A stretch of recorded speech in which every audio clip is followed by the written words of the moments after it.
Dear friends, hepatitis B is a major burden to the healthcare. And next few minutes, let us see the salient features of the hepatitis B virus infection. What is hepatitis? Hepatitis is nothing but inflammation of the liver, or in simple terms, damage to the liver. Hepatitis B can occur due to many reasons. Two most common reasons are viral infection and alcoholic intake. Among the viruses, there are five types of hepatitis viruses: hepatitis A, hepatitis B, hepatitis C, hepatitis D, and hepatitis E. Among these, hepatitis B virus and C virus are the two most common infections which can lead to chronic liver disease. And among these two, hepatitis B is the most common and most serious infection, leading to premature death of the person infected with this virus by producing liver failure, liver cancer, or liver cirrhosis. Despite the availability of effective vaccine since 1986, this virus continues to infect many people and lead to devastating effect on the population, affecting millions of people throughout the world. This hepatitis B is a global epidemic. Let us see the data. Throughout the world, 1 in 20 persons seems to be infected with this hepatitis B virus. In fact, 1 in 12 people seem to be living with either hepatitis B or C virus infection right now. And in fact, 700,000 to 1 million people get killed by this virus alone every year. And World Health Organization says that 80% of the liver cancer is due to this hepatitis B virus infection. And the pity is that this viral infection can be easily prevented by vaccination. What about India? In India also, this virus is rampant. India comes under intermediate zone. That means 2 to 7% of the population seems to be infected with this hepatitis B virus, acting as chronic carriers. In fact, 10% of the healthcare population, that is people working in healthcare departments, and 7% of the voluntary blood donors and 5% of the normal population seems to be carrying this virus without even knowing that they are carriers. And in fact, 40 to 45 million people right now in India seem to be acting as chronic carriers of this infection. And this hepatitis B virus is a silent killer. Let us see what is the reason for this silent killer phenomenon. Hepatitis B virus infection is usually asymptomatic. When the symptoms occur, usually it is very, very late. The symptoms are usually jaundice, abdominal distension, abdominal pain, fatigue, loss of appetite. Unfortunately, in chronic infection, these symptoms tend to occur very late. Only in 30% of the people who get acute infection seem to have this symptoms, and this acute infection is usually undetected in our population. And how does this virus spread? This viral infection usually spreads by three main routes of transmission.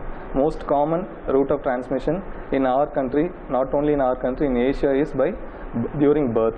The virus gets transmitted vertically from mother to child during the time of delivery.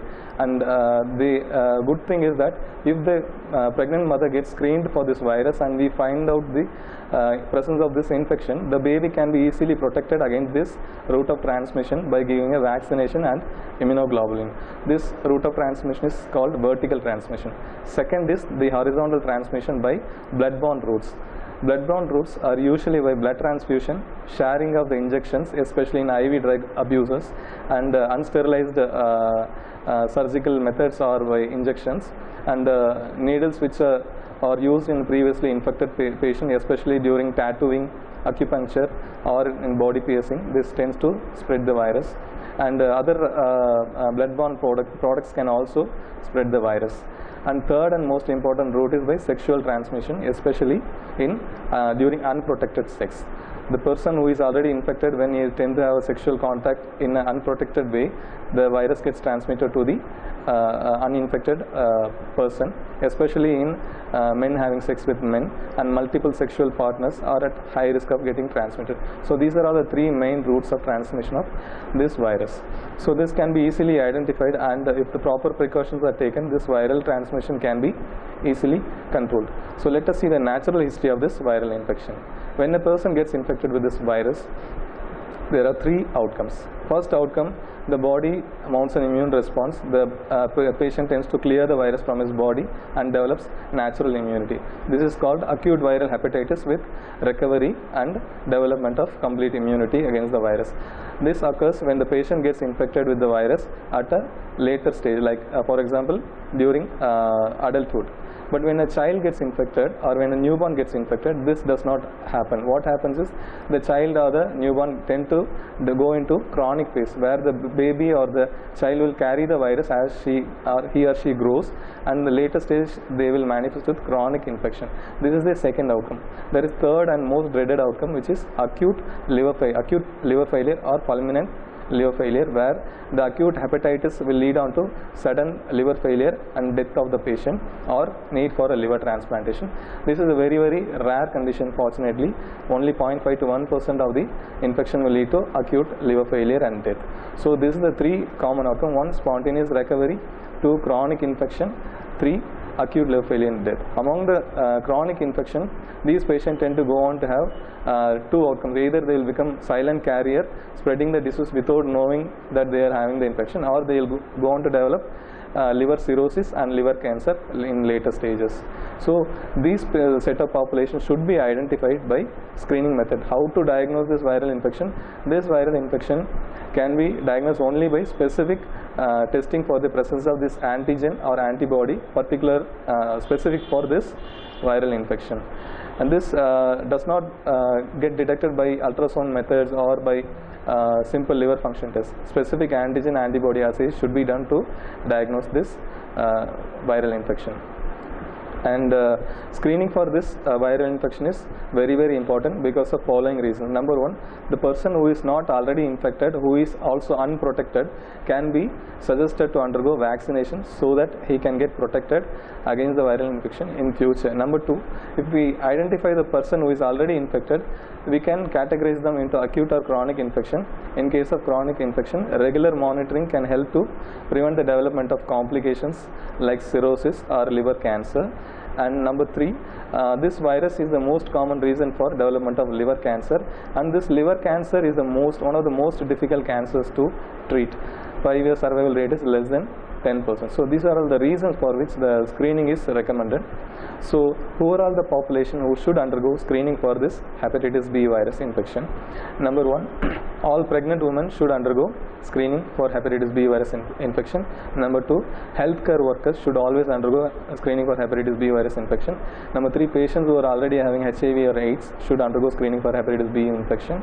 Patient with any underlying liver disease, patient who are on hemodialysis or chemotherapy, and patient who have a relative, for example husband or wife of an infected person, patient with exposure to hepatitis B virus infection, especially sexual exposure or needle IV drug abusers, should always undergo screening for this hepatitis B virus infection.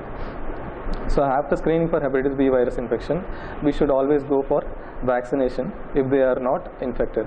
So ideally, who are all the patients who should be vaccinated? Let us see.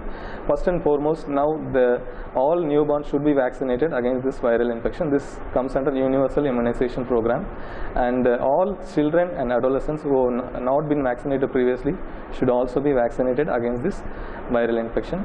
And number two, healthcare workers, it is mandatory to get vaccinated. And number three, all patients with the liver disease, patients who are at risk, for example the spouse of an infected person, patient with previous exposure but not infected so far, should undergo vaccination. Patients who are on hemodialysis or chemotherapy are also ideally can undergo vaccination against this virus, because this vaccination is very, very effective.